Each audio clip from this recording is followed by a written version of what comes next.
ചെയ്ത് സംസാരിക്കുമ്പോഴേക്ക് അനുവായിട്ട് അസോസിയേറ്റ് ചെയ്ത ആൾക്കാരെയൊക്കെ ഞാൻ ഇന്റർവ്യൂ ചെയ്തിട്ടുണ്ടല്ലോ.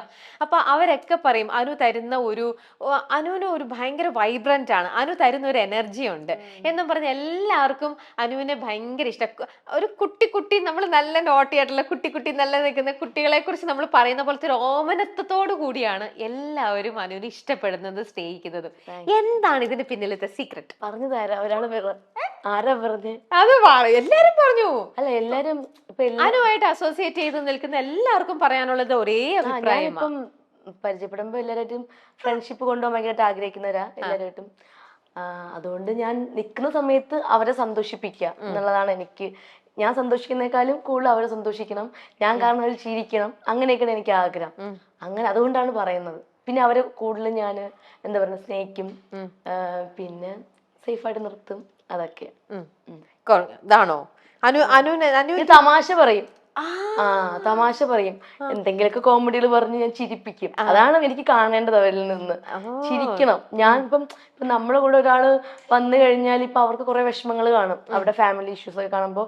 അപ്പം എന്നെ വിളിച്ചിട്ടുണ്ടെങ്കിൽ അപ്പൊ എന്നിൽ നിന്ന് എന്തെങ്കിലും കിട്ടാൻ വേണ്ടിയിട്ടായിരിക്കും അവരെന്നെ വിളിച്ചത്. അപ്പൊ ചിലപ്പോൾ ഒരുപാട് ഫ്രണ്ട്സ് ഉള്ളവരായിരിക്കാം. അപ്പം എക്സാമ്പിൾ ഇപ്പൊ എൻ്റെ ഒരു ഫ്രണ്ട്, അവള് എന്നെ വിളിക്കും, എടി ഒന്ന് വരുമോ നമുക്ക് പുറത്തോട്ട് പോവാന്ന് പറയുമ്പോ, പിന്നെ എന്താ വരാന്ന് പറയുമ്പോൾ അവള് വരുമ്പോ വേറൊരു മൂഡിലായിരിക്കും. പക്ഷെ എന്റെ കൂടെ വന്ന് പോയി കഴിയുമ്പോ പറയും, സത്യം പറഞ്ഞ് ഇന്നത്തെ ദിവസം പോയതേ അറിഞ്ഞില്ല, ഭയങ്കര ഹാപ്പി ആയിരുന്നു എന്ന് പറയുമ്പം എനിക്ക് അതാണ് എൻ്റെ ഏറ്റവും വലിയ സന്തോഷം. അനുവിന്റെ ഉള്ളിലത്തെ ആ നിഷ്കളങ്കത ഇഷ്ടമാണോ? നിഷ്കളങ്കത എന്ന് ഞാൻ പറയത്തില്ല അതിനെ. അല്ല, നിഷ്കളങ്കതൊന്നും അല്ല. അങ്ങനെയൊക്കെ ചോദിച്ച് ഞാൻ ചെറിയ വില്ലത്തിയൊക്കെയാണ്. ചെറുതല്ല, നല്ല വില്ലത്തിയൊക്കെ. അങ്ങനെയല്ല ചേച്ചി, നമ്മളെ സ്നേഹിക്കുന്നിടത്ത് നമുക്ക് സ്നേഹിച്ചെന്നല്ലേ നിൽക്കാൻ പറ്റുള്ളൂ. വില്ലത്തരം കാണിക്കുന്നിടത്താണ് നമ്മൾ തിരിച്ച് വില്ലത്തരം കാണിക്കേണ്ടത്. അങ്ങനെയുള്ളൂ. അപ്പൊ വില്ലത്തരം കാണിക്കുന്നവരുടെ നമ്മൾ എപ്പോഴും അവര് ഇപ്പം ഒരാൾ നമ്മളെ അടുത്ത് കയറിയിട്ട് എന്താ കുഴപ്പമെന്നൊക്കെ പറഞ്ഞു കഴിഞ്ഞാൽ ആദ്യമൊന്നും നിങ്ങളൊക്കെ എന്താ തിരിച്ചു കുഴപ്പമെന്ന് ചോദിക്കുമ്പോ അവര് നമ്മൾ തമ്മിലൊരു വ്യത്യാസം ഇല്ലാണ്ടായി പോകും. അതുകൊണ്ട് കുറച്ച് സമയം മൈൻഡ് ചെയ്യാണ്ടിരിക്കും. വീണ്ടും ചൊറിയാൻ വേണ്ടി കയറി വന്നു കഴിഞ്ഞാൽ ബാന്ധിക്കളയും. അങ്ങനെ സ്റ്റാർ മാജിക്കിന്റെ കാര്യം തന്നെ എടുക്കുകയാണെങ്കിൽ അത് തുടങ്ങിയ അന്ന് മുതൽ അത് തീർന്നപ്പം വരെ അതിനകത്തുണ്ടായിരുന്ന ഒരേ ഒരാളെന്ന് പറയുന്നത് ഒരു മാറ്റവും ഇല്ല. 7 വർഷം അവിടെ അനുമോളായിരുന്നു ഉണ്ടായിരുന്നത്.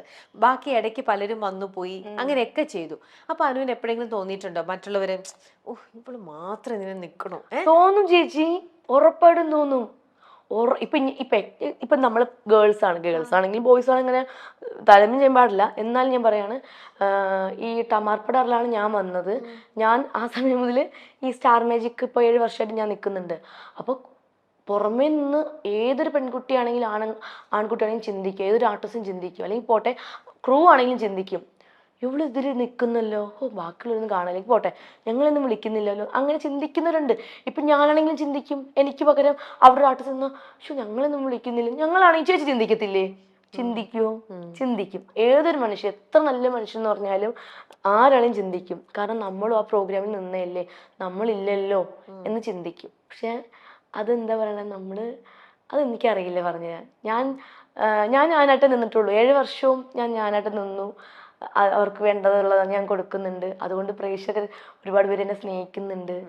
ഞാൻ സ്റ്റാർ മാജിക് അനുമോൾ എന്നൊരു വ്യക്തി സ്റ്റാർ മാജിക്കിലൂടെ അറിഞ്ഞു. അപ്പം ഓരോ ദിവസം ഓരോ വ്യക്തികൾ എന്നെ അറിയുന്നുണ്ട്. എനിക്ക് പ്രോഗ്രാം വരുന്നുണ്ട്. അതും പോട്ടെ, ഇപ്പൊ ഞാൻ സീരിയലൊക്കെ ചെയ്യുമ്പോൾ അമ്മമാരും ചേച്ചിമാരൊക്കെ എന്നെ കാണുമ്പോൾ തിരിച്ചറിയുന്നുണ്ട്. പക്ഷേ 80ഉം 90ഉം വയസ്സായതും ഇത് പറഞ്ഞ ചിലർ വിചാരിക്കും തള്ളു പറയാന്നൊക്കെ. എക്സ്പീരിയൻസ് ചെയ്തതാണ് കേട്ടോ ഞാൻ.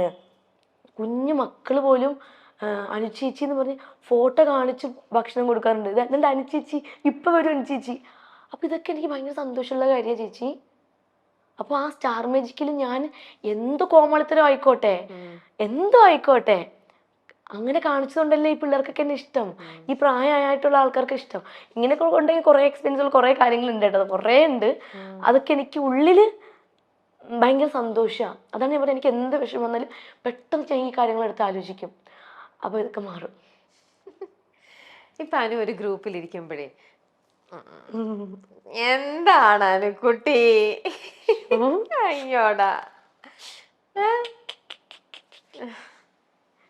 വൃത്തികെട്ട സ്വഭാവമാണ് ഇത്. അല്ല, അത് മനസ്സ് വളരെ ശുദ്ധമായതുകൊണ്ടാണ് അനു.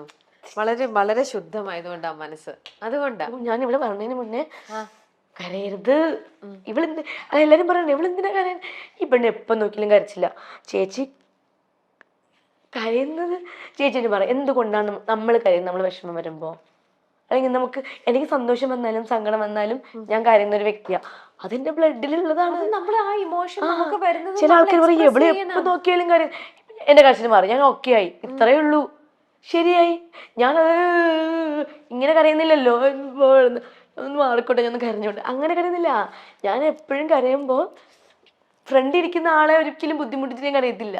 ചിലപ്പോൾ ചേച്ചിക്ക് ഇപ്പോൾ എൻ്റെ അടുത്ത് വരാൻ തോന്നിയോ, എന്തുകൊണ്ട് പെട്ടെന്ന് ഞാൻ ചിരിച്ച് ഓക്കെ ആക്കി, കുറച്ച് ഞാൻ ഇരുന്നിട്ട് ഒന്ന് കരഞ്ഞോട്ടെ എന്ന് പറഞ്ഞ് പോയിരുന്നെങ്കിൽ പിന്നെ കട്ടായി, പിന്നെ ചേച്ചി വന്ന് സമാധാനപ്പെടുത്തി, എന്തിനാ വെറുതെ. പെട്ടെന്ന് എനിക്ക് ആ കാര്യത്തെ പറ്റി ആലോചിച്ചപ്പോൾ സങ്കടം വന്നു. അതങ്ങനൊന്നും അല്ലടാ, നമുക്ക് ഉള്ളിൽ വരുന്ന, ശരിക്കും എല്ലാരും പറയുന്നത് നമ്മൾ നമ്മുടെ ഇമോഷൻ വരുന്നതിനെ സപ്രസ് ചെയ്യരുതെന്നാണ് എല്ലാരും പറയാ. നമുക്ക് ചിരിക്കാൻ തോന്നിയോ ചിരിക്കുക, കരയാൻ തോന്നിയോ കരയുക, എന്തെങ്കിലും നമുക്ക് പ്രതികരിക്കണം, അവിടെ നമുക്ക് ഇഷ്ടമല്ല അവിടെ നമ്മളത് ചെയ്യുക, എല്ലാത്തിനും റൈറ്റ് ഉണ്ട് ചേച്ചി. ഒരു മനുഷ്യൻ എന്ന് പറയുമ്പോൾ നമുക്ക് ചിരിക്കുക, കരയുക, ഒരിടത്ത് ദേഷ്യപ്പെടണമെങ്കിൽ വെറുതെ ദേഷ്യപ്പെടണമെന്നല്ല, നമ്മുടെ അടുത്ത് ഓപ്പോസിറ്റ് നിൽക്കുന്ന ആൾ എങ്ങനെയാണോ നിൽക്കുന്നത് അയാളടുത്ത് നമുക്ക് എന്തും ചെയ്യാനുള്ള റൈറ്റ് ഉണ്ട്, അത്രേ ഉള്ളൂ. ആർക്കും പ്രത്യേകിച്ച് ഇന്ന ആൾക്ക് ഇങ്ങനെ ചെയ്തു കൊടുക്കാം, ഇന്ന ആൾക്ക് അത് ചെയ്തു കൊടുക്കാം, അങ്ങനെയൊന്നുമില്ല. എല്ലാവർക്കും ഒരുപോലെ അവകാശമുണ്ട്, എല്ലാവർക്കും. ഇപ്പൊ അനു കരയുന്നത് കണ്ടപ്പോ എന്റെ മനസ്സിലേക്ക് പെട്ടെന്ന് വന്നത് എന്താന്ന് പറയാ, പണ്ട് പാടാത്തത് എന്തേ, അങ്ങനെ പാടാത്ത പൈങ്കിളി, പാടാത്ത പൈങ്കിളി, അതല്ല ശബരിനാഥ് മരിച്ചു കഴിഞ്ഞപ്പോ അന്ന് അനു അത് കഴിഞ്ഞിട്ട് ഇന്റർവ്യൂ കൊടുത്തു. ശബരിച്ചേട്ടന്റെ അത് നീ പൊട്ടിക്കരയായിരുന്നു, അത് ഞാൻ കണ്ടു ആ ഇന്റർവ്യൂല്. അനു ഇങ്ങനെ പറഞ്ഞു പൊട്ടിക്കരഞ്ഞ. ഞാൻ ഭയങ്കരമായിട്ട് കരഞ്ഞു. അതെന്താന്ന് പറഞ്ഞാല് പുള്ളിക്കാരനും ഞാനും ആ ഒരു സീനിൽ മാത്രം കണ്ട പരിചയ. എനിക്ക് പണ്ട് ഞാൻ ഈ ഇൻഡസ്ട്രിയിൽ വരുന്നതിന് മുന്നേ ശബരിച്ചേട്ടനെ ഭയങ്കര ഇഷ്ടമായിരുന്നു. നല്ല ചേട്ടൻ, എന്ത് അഭിനയം, നമുക്ക് എല്ലാവർക്കും വീട്ടിലെല്ലാവരും പറയും നായകനായിരുന്നു സീരിയലിലൊക്കെ. അങ്ങനെ കണ്ട് ഇങ്ങനെ നമ്മൾ കണ്ടുകൊണ്ടിരുന്ന ആള് പെട്ടെന്ന് ഈ ഇൻഡസ്ട്രി വന്നപ്പോൾ ഈ പുള്ളിക്കാരൻ്റെ അനിയത്തിയായിട്ടാണ് അഭിനയിക്കുന്നത്. അവിടെ ചെന്നപ്പോൾ ചേട്ടനോട് സംസാരിച്ചു, ചേട്ടനത് ഭയങ്കര സ്നേഹമായിരുന്നു, ഒരു അനിയത്തിയെ പോലെയൊക്കെ. അപ്പൊ അങ്ങനെ വാത്സല്യത്തോട് കൊണ്ട് നടന്ന ചേട്ടൻ പെട്ടെന്നൊരു ദിവസം ഇല്ല, പുള്ളി പോയി എന്ന് പറയുമ്പോൾ അതൊരിക്കലും, ഞാൻ സത്യം പറഞ്ഞാൽ കൊല്ലം സൂചിയേട്ടൻ മരിച്ചപ്പോൾ പോലും ഇത്രയും കരഞ്ഞിട്ടില്ലായിരുന്നു. അതെന്താണെന്നറിയത്തില്ല, പുള്ളി ഞാനും അത്ര ഒരു ബന്ധമായിരുന്നു.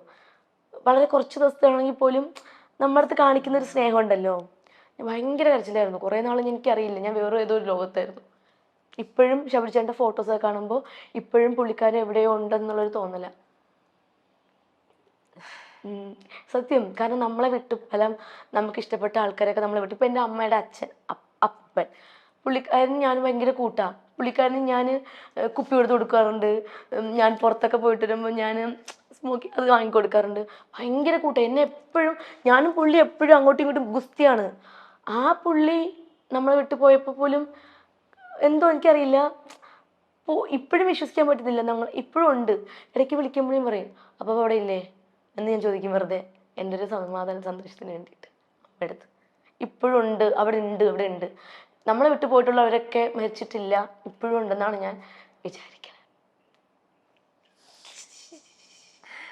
അനു എല്ലാവരുടെയും ഒരു അനീതിക്കുട്ടിയായിട്ട് ഇരിക്കാൻ ആഗ്രഹിക്കുന്ന ഒരാളാണ് അല്ലേ? അനു ഇമോഷണൽ ആവല്ലേ അനു? ഓക്കെ, അല്ല ഓക്കെയാണ്. ഇതെന്റെ സൗണ്ടും കൂടെ അടഞ്ഞിരിക്കുന്നുണ്ട്, അതെ, കുറച്ചും കൂടെ ബാസ് സൗണ്ട്. അല്ല അനു എന്ന് പറയണത് ഭയങ്കര ഇമോഷണൽ ആയിട്ട്. അനു എനിക്കറിയില്ല ചേച്ചി, ഞാൻ വിചാരിച്ചു ഡോക്ടേഴ്സിൻ്റെ അടുത്തൊക്കെ പോയിന്ന് കൗൺസിലിംഗ് ചെയ്യാന്നൊക്കെ വിചാരിക്കും. അതെൻ്റെ ബ്ലഡിലുള്ളതാണ്. അതെൻ്റെ അച്ഛനുണ്ട് ആ സ്വഭാവം. ഇപ്പം എക്സാമ്പിൾ, ഇപ്പോൾ TV കണ്ടുകൊണ്ടിരിക്കുമ്പോൾ ഇപ്പം എന്നെപ്പറ്റി എൻ്റെ എന്തെങ്കിലും നല്ലൊരു പെർഫോമൻസ് കണ്ടു കഴിഞ്ഞാൽ അച്ഛൻ ചിരിച്ചുകൊണ്ട് കരയുന്ന ഞാൻ കാണാറുണ്ട്. അപ്പം ഞാനിരുന്ന് മാറിയിരുന്ന് കരയുന്നുണ്ട് ഇങ്ങനെ ഇരുന്നിട്ട്. അതെനിക്ക് എൻ്റെ അച്ഛനുള്ളതാണ്, അത് ഒരിക്കലും മാറ്റാൻ പറ്റത്തില്ല ചേച്ചി. ചില ആൾക്കാർ പറയും ഇതെന്ത് വൃത്തിയുടെ പെണ്ണ്, എപ്പോൾ നോക്കിയാലും ഒരു കള്ളക്കരച്ചിലും കൊണ്ട് ഇറങ്ങിക്കോളും. പറയുന്നവർ പറഞ്ഞോട്ടെ, എനിക്കതിൽ ഒരു പ്രശ്നമില്ല. പക്ഷെ അതെൻ്റെ സ്വഭാവം അങ്ങനെയാണ്, അതൊരിക്കലും മാറ്റാൻ പറ്റത്തില്ല, ഒരിക്കലും മാറ്റാൻ പറ്റത്തില്ല. മാറ്റാൻ ആഗ്രഹിക്കുന്നുണ്ടോ അനു? ചേച്ചി ആഗ്രഹിക്കുന്നുണ്ട്. ഉണ്ട്. കാരണം എന്തിനാടാ അങ്ങനെ ആഗ്രഹിക്കണേ? കരച്ചിൽ വന്ന കരയണ്ടേ? ആണ്. ഇതിപ്പോ രണ്ടാമത്തെ തവണ ഞാൻ ഇപ്പൊ ഇരുന്ന്, അതെനിക്ക് സന്തോഷം കൊണ്ടും സങ്കടം കൊണ്ടും ഞാൻ കരയാറുണ്ട്. അതെന്താന്ന് ചോദിച്ചാൽ എനിക്കറിയില്ല. ഞാൻ എങ്ങനെയാണ് പണ്ട് മുതൽ അത് എന്താന്നറിയാം, അനു ഒരുപാട് സ്നേഹിക്കാനും ഇങ്ങനെ ഇഷ്ടപ്പെടാൻ എല്ലാരും സ്നേഹിക്കാൻ ഒരുപാട് ആഗ്രഹിക്കുന്ന ആളാണ്. അതുകൊണ്ടൊക്കെ തന്നെയാണ് ആ ഒരു ഇമോഷൻ സൈഡിൽ കിടക്കുന്നത് കൊണ്ട് തന്നെയാണ് അനുവിന് സങ്കടം വരുമ്പോഴും ഇതുപോലെ പെട്ടെന്ന് അങ്ങനെ കണ്ണുകൾ നിറയണത്. അതുകൊണ്ടാ ഞാൻ മാറ്റാനൊന്നും അങ്ങനെ ഞാൻ നോക്കണ്ട. കരയുന്നത് ഞാൻ ചിരിച്ചുകൊണ്ടാണ് കരയുന്നത്. അത് ശ്രദ്ധിച്ചാൽ മതി. സന്തോഷം വരുമ്പോ കരയുന്നത് പോലും ഞാൻ ചിരിച്ചുകൊണ്ടാ. ഇപ്പം ചില പെൺകുട്ടികളാണെങ്കിലും ആൺകുട്ടികളും കരയുന്നത് എങ്ങനെയാന്ന് വെച്ചാൽ ഒരിടത്ത് പോയി നിന്നിട്ട് ഇങ്ങനെയൊന്നും കരയാറുണ്ട്. ചിലപ്പോൾ ഇങ്ങനെ മാറി എൻ്റെ അടുത്ത് വരല് കുറച്ച് സമയം മാറി നിൽക്ക്. ഇതൊന്നും ഞാൻ കാണിക്കത്തില്ല. ഇനി എന്തൊന്നും അങ്ങനെ ഞാൻ കാണിക്കില്ല. ഞാൻ കാണിച്ചു തീർക്കുന്നത് ഇങ്ങനെയായിരിക്കും, അത്രേ ഉള്ളൂ. അല്ലാതെ ചുമ്മാ മോങ്ങത്തില്ലേ കിടന്ന് ഇങ്ങനെ ഒന്നും പറഞ്ഞ അങ്ങനെ ഞാൻ ചെയ്തില്ല. അതൊക്കെ ചെയ്യുന്നത് എന്താ പറയേണ്ടത്, ഇവന്റെ എന്തെങ്കിലും എടുത്തോണ്ട് പോകത്തില്ലേ, എനിക്ക് കിട്ടിയില്ല എന്നൊക്കെ പറയും. അങ്ങനെയുള്ള കൊച്ചു കൊച്ചു കാര്യങ്ങൾക്കാ. ഇത്രയും വലിയ വിഷമം വരുമ്പോ ഇങ്ങനെ ആരെങ്കിലും മുന്നിൽ ഇങ്ങനെ തീർക്കും. ഒറ്റയ്ക്ക് ഇരിക്കുമ്പോ ഭയങ്കരമായിട്ട് കരഞ്ഞങ്ങ് തീർക്കും.